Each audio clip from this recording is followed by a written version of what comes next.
बाड़मेर और जैसलमेर के border area पर डीएनपी की समस्या पिछले कई वर्षों से मूलभूत सुविधाओं में रोड़ा बनी हुई है। कई वर्षों से बीजेपी के नेताओं ने, कार्यकर्ताओं ने प्रयास किए और लगातार प्रयास जारी रहे। किसी ने कोर्ट में प्रयास किए, किसी ने सदन में किए, किसी ने सड़क पर किए, परंतु विशेष करके सीमा जन कल्याण समिति के जो प्रयास और मेहनत के कारण ये सब कुछ हो पाया। मैं अभी 4-5 वर्षों की आपको जानकारी देता हूँ। 2019 में सीमा जन कल्याण समिति की एक जैसलमेर में बैठक होती है। सीमा जन कल्याण समिति के अखिल भारतीय सह संयोजक नीम सिंह जी उसका नेतृत्व करते हैं। उस बैठक में यह निर्णय हुआ कि इस बॉर्डर पर दोनों जिलों में जिस प्रकार से नागरिक मूलभूत सुविधाओं के अभाव में जो समस्या झेल रहे हैं, उसके समाधान के लिए पिछले कई वर्षों से प्रयास तो हो रहे हैं, लेकिन एक डीएनपी मिशन के रूप में हमें पीछे पड़ना चाहिए।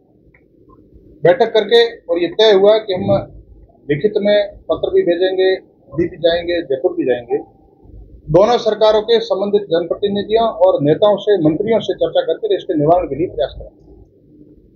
उसी दौरान तत्कालीन उपराष्ट्रपति वेंकैया नायडू जी का प्रवास जैसलमेर होता है।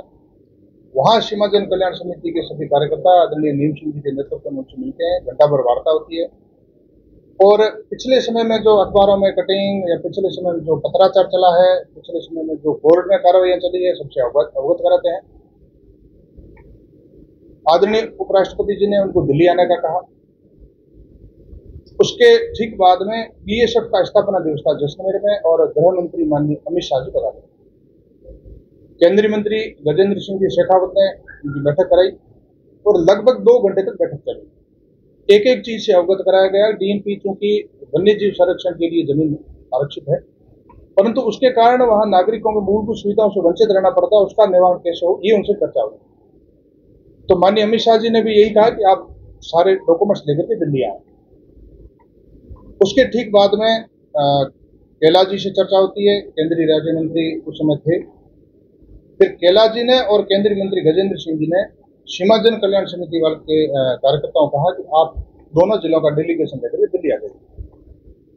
दोनों जिलों का डेलीगेशन सीमा जन कल्याण समिति का और साथ में बीजेपी के कार्यकर्ता, जिसमें जैसलमेर के विधायक आदरणीय छोटू सिंह जी, पूर्व विधायक सांग सिंह जी, सीमा जन कल्याण समिति के और भी कार्यकर्ता जिसमें वीरेंद्र सिंह जी भी थे, खेताराम जी लीलड़ भी थे, शरद जी व्यास, भूर सिंह जी, हरी सिंह जी मिठड़ऊ, यहाँ से मोतीराम जी हेगड़े, तुलसी जी के साथ में हम सभी मिलकर के दिल्ली गए और दिल्ली कैलाश जी के आवास गए। उसके बाद में गजेंद्र सिंह जी साथ में भूपेंद्र जी यादव के मंत्रालय गए। वहां लगभग 4 घंटे तक हमारी विस्तृत चर्चा हुई। उन्होंने सेक्रेटरी को बुलाया, 2-4 फोन उन्होंने जयपुर भी किए। तत्कालीन सरकार, कांग्रेस सरकार के कुछ मंत्रियों से, सचिवों से बात की। वहां कुल मिलाकर डिस्कस ये निकला कि उन्होंने कहा मैं एक सर्वे टीम भेजूंगा, भूपेंद्र जी यादव ने कहा। वो सर्वे टीम एक बार ये सर्वे करेगी कि हमें वर्तमान में वन्य जीव संरक्षण अधिनियम के तहत ये जो जमीन आरक्षित है तो उन जीवों को भी खतरा नहीं हो, डीएनपी जिस उद्देश्य से यहाँ डीएनपी एरिया हो उसमें भी कोई दिक्कत नहीं आए और हम कैसे यहाँ की जनता को रिलीफ दे सकें। फिर उन्होंने एक सर्वे टीम भेजी। सर्वे टीम गिराव के इस पूरे क्षेत्र में जैसलमेर में सर्वे टीम आई। हम लोग भी गए, यहाँ के बॉर्डर के लोग गए। सर्वे टीम सारा सर्वे करके वापस चली गई। उसी दौरान तत्कालीन राज्य सरकार के वन मंत्री सुखराम जी विष्णु भी आते हैं, खूड़ी किसी प्रवास पर आते हैं।